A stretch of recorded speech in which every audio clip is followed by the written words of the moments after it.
Hello, my bookish friends.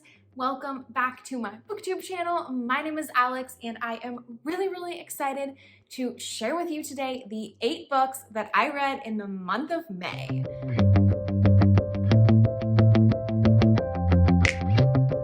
You guys, I cannot believe that it is already June. June is my birthday month. We have full-on summer weather here in Oregon, which is not always common for the beginning of June, but I'm kind of living for it this year. My husband and I are doing a lot of work on our yard and our garden, actually mostly my husband is doing that. But anyways, we are spending a lot of time outside, which is super fun, and I'm definitely getting into like a summer reading mood, reading vibe. So for today's May wrap up, I have obviously a lot of fantasy. You know me, I'm a fantasy reader, but I also have some romance that I read this month, which definitely feels like a summery vibe to me. So today we are going to talk about 3 romances and 5 fantasies that I read this month. And I think just to switch things up, I normally do these in order of how I read the books throughout the month, but this time I think I'm just gonna tell you about the romances first and then dive into the fantasies. Let's just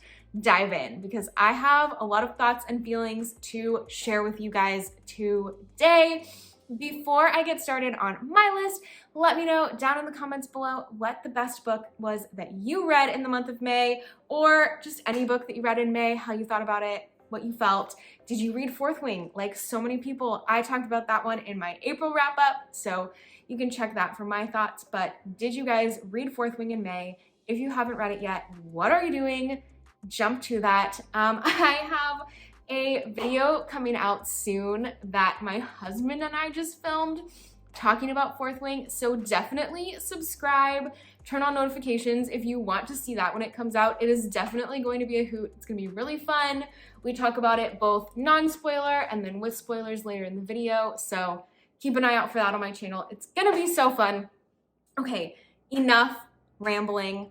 The 8 books that I read in May, starting with some fun romances. You guys probably already know who didn't read this book, but I read Happy Place by Emily Henry. This is her newest release. This is an adult contemporary romance. We are following a couple that has broken up. They were together for years, but they've decided to end their relationship. However, they have not shared this news with their mutual friend group.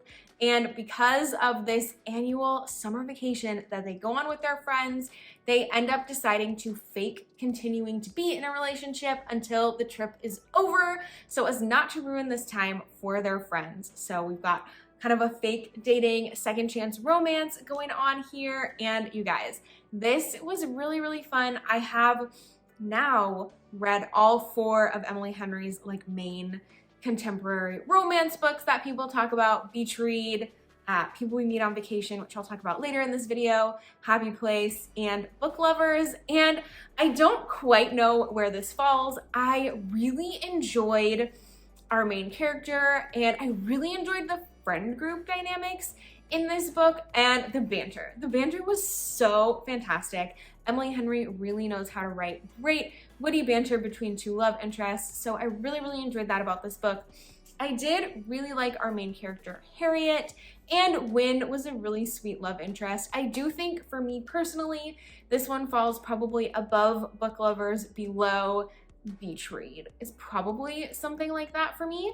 I had such a fun time with the setting, the atmosphere, and like I said, the friend dynamics in this story, particularly our friend Timmy in this story. I just personally felt very connected to that character, a lot of the things that she was going through.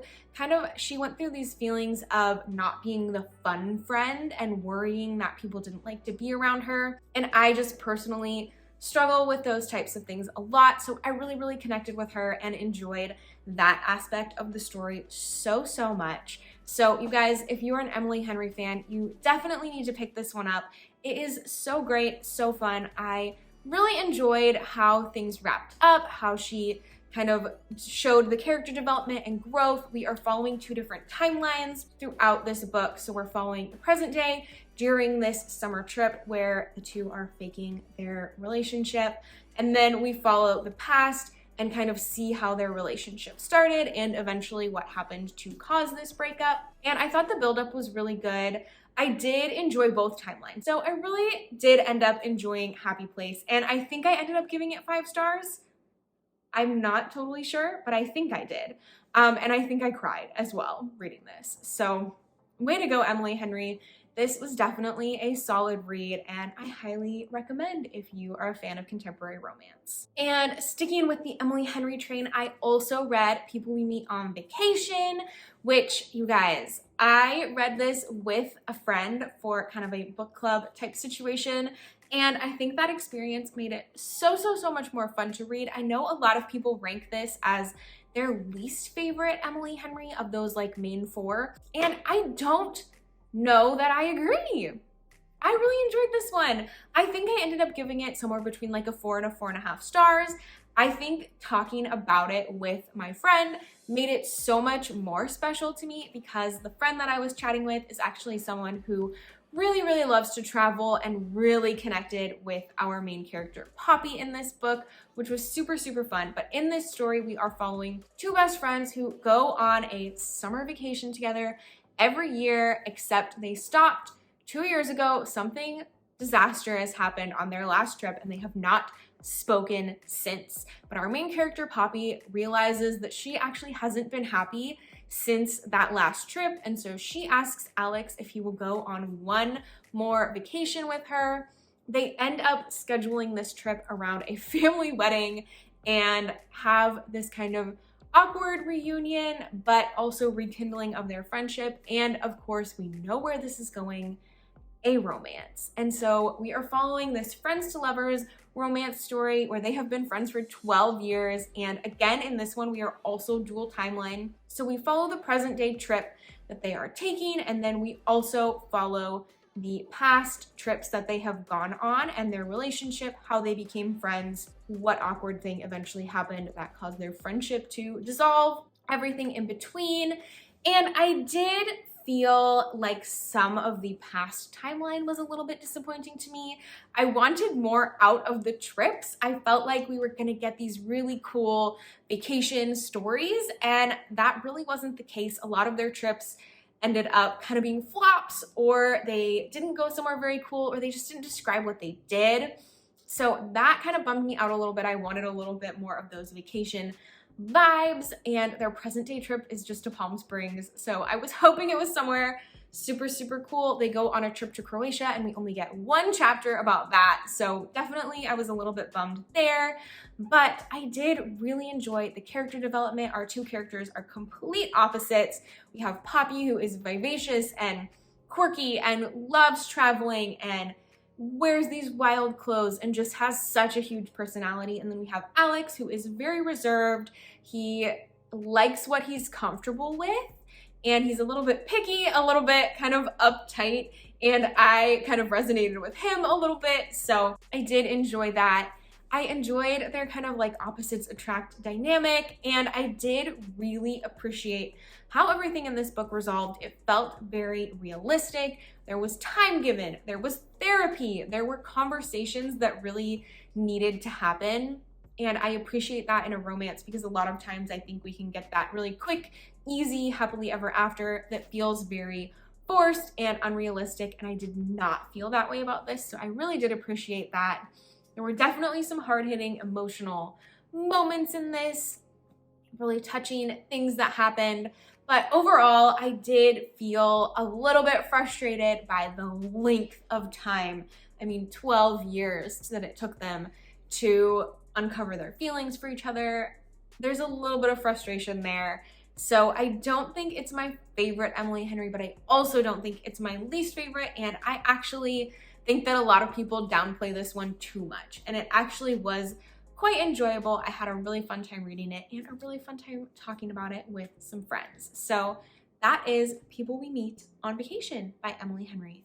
And the other romance that I read this month was Mixed Signals by B.K. Borison. This is the 3rd in the Love Light Farms kind of series companion novels. I've actually not read them in order, but I've now read all 3 that are out.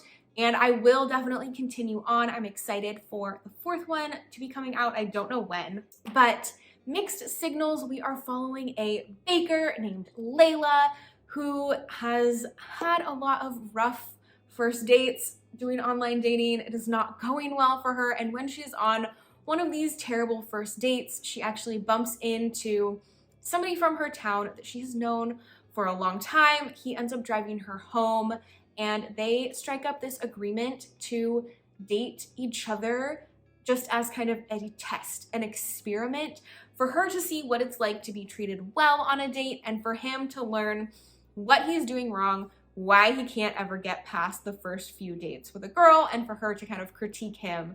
So that's the agreement, that's the arrangement that they set up, and of course, they're going to fall in love. We all know it is a romance novel. I thought this was super, super sweet.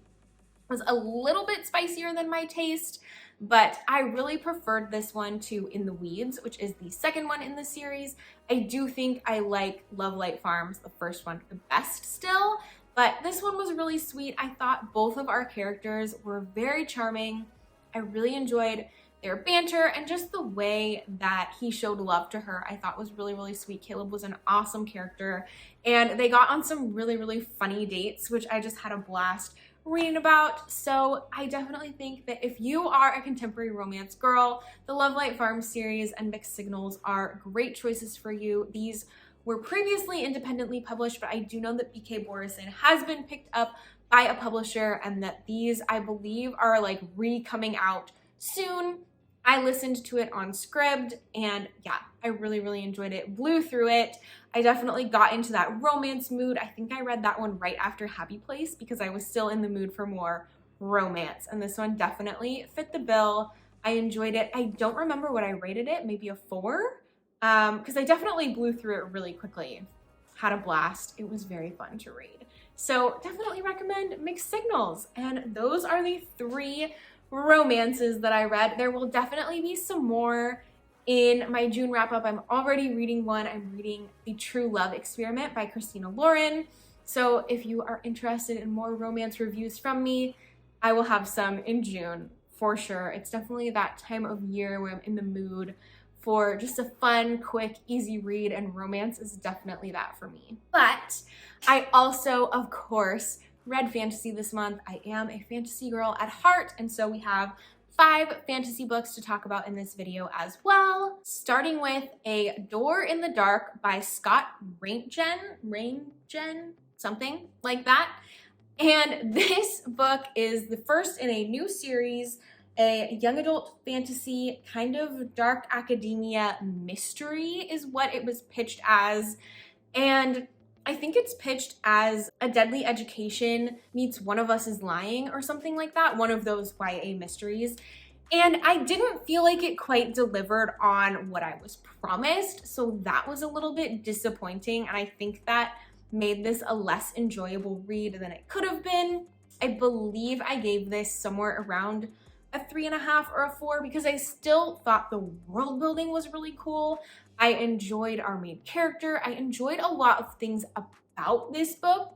It just didn't fully deliver on everything that I was expecting based off of that premise. But in this story, we are in a magical world at a magical school where these children are traveling home for like a weekend or a holiday, and they're using this type of portal magic that is based on candles. And so there are 6 students who go to this portal room to use it to get to their homes. However, something goes wrong. They end up getting in an argument, and somebody is using magic when the portal activates. And so something goes wrong with the portal, and they end up all being sent off into the wilderness together when they were supposed to end up at their respective homes, somewhere far out, somewhere where they cannot get back easily. They don't have enough magic to get back using magic because in this world, magic is rationed and they don't have enough of it. So throughout the whole book, they're counting how much they have left collectively in order to get back.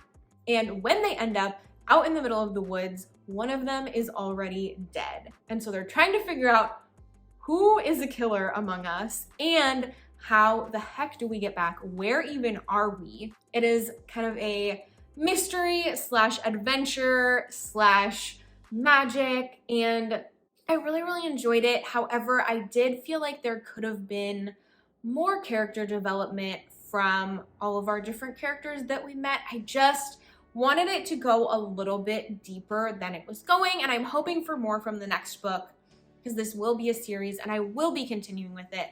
I thought the world was so interesting. The magic system was really unique, and the ending, I'm curious enough to keep going. I like the story that we're getting with our main character, who is kind of this girl who comes from a lower class family, and she's really, really smart. She's trying to impress these kind of higher up families so that she can maybe get hired by one of their parents to do magic for them. And so she uses all of this time kind of to impress these richer boys who are stuck in the woods with her so that she can maybe become a employee of one of their families. And there's kind of a little bit of a revenge plot going on that I won't get too deep into because you kind of uncover that as the story goes. But I did feel like there are enough layers within this that are interesting to me that I want to keep going. The romance did fall flat for me. I was not super into it. But overall, very, very interesting, very intriguing concept. And I'm really, really hopeful for book 2 that this is just going to continue getting better and become something that I am really, really interested in. I just would not recommend going into it thinking it is a Deadly Education meets One of Us is Lying, because I just don't quite feel that from it. But that is A Door in the Dark. Next up, we have Silver in the Bone by Alexandra Bracken. This is the author of Lore. This is her newest release that is a YA fantasy based on Arthurian mythology, which I thought was very, very fun. I'm not a huge fan of Lore. When I read that, I think I gave it like a 3-star max, probably less than that. I didn't love it very much. This one I did really enjoy. I think I landed somewhere around a 4, 4.5. This was very fun. The beginning was a little bit slow for me, but then it really picked up and I was hooked. In this book, we are following our main character, Tamsin, who is a hollower. These are people who search for magical artifacts and sell them on the black market or return them to witches who have lost them.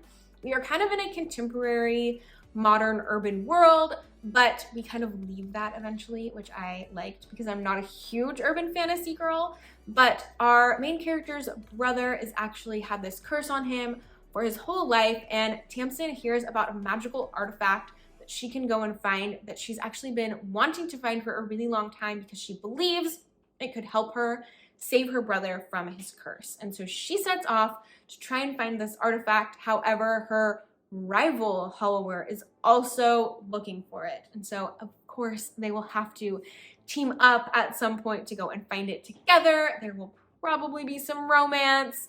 And they end up going off to kind of like a magical world related to King Arthur.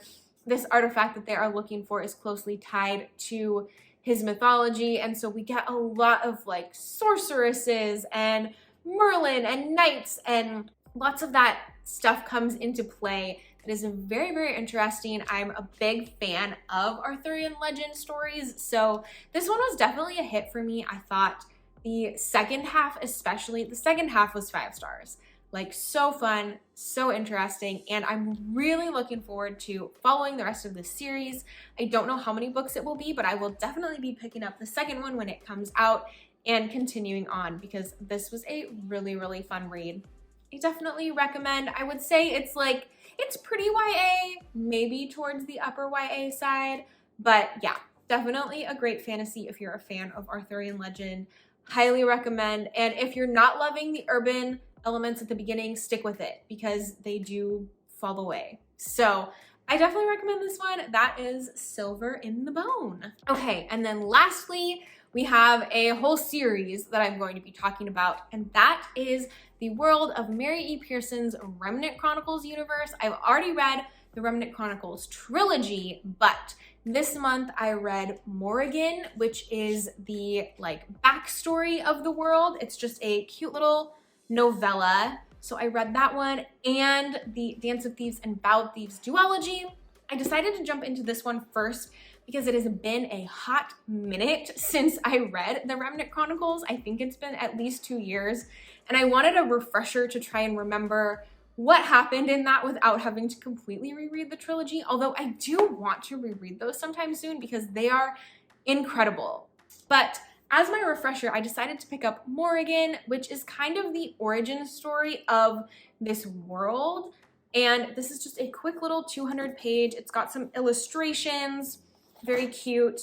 And I really enjoyed it. I don't even know if I gave this a rating because it's just a novella, but had a great time, read this in one sitting real quick.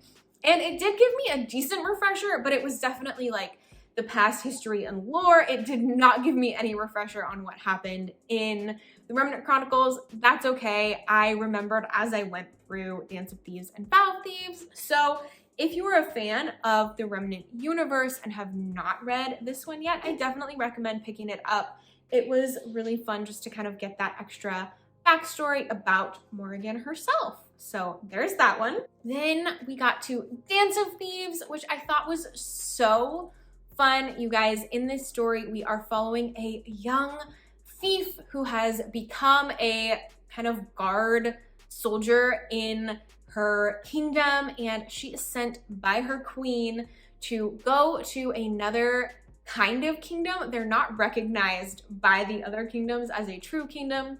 She is sent to go to this other land and kind of get in with their ruler so that she can find a man who is a traitor of her queen and find him and steal him and take him back because they believe that he is kind of being protected in this other city by the Patre, who is the leader there. And on the other side, we are also following the Patre of this kingdom, and he is actually not the Patre that she thought she was going to meet because his father has just passed and he has just inherited the title of Patre. And so, of course, these two end up in some interesting situations.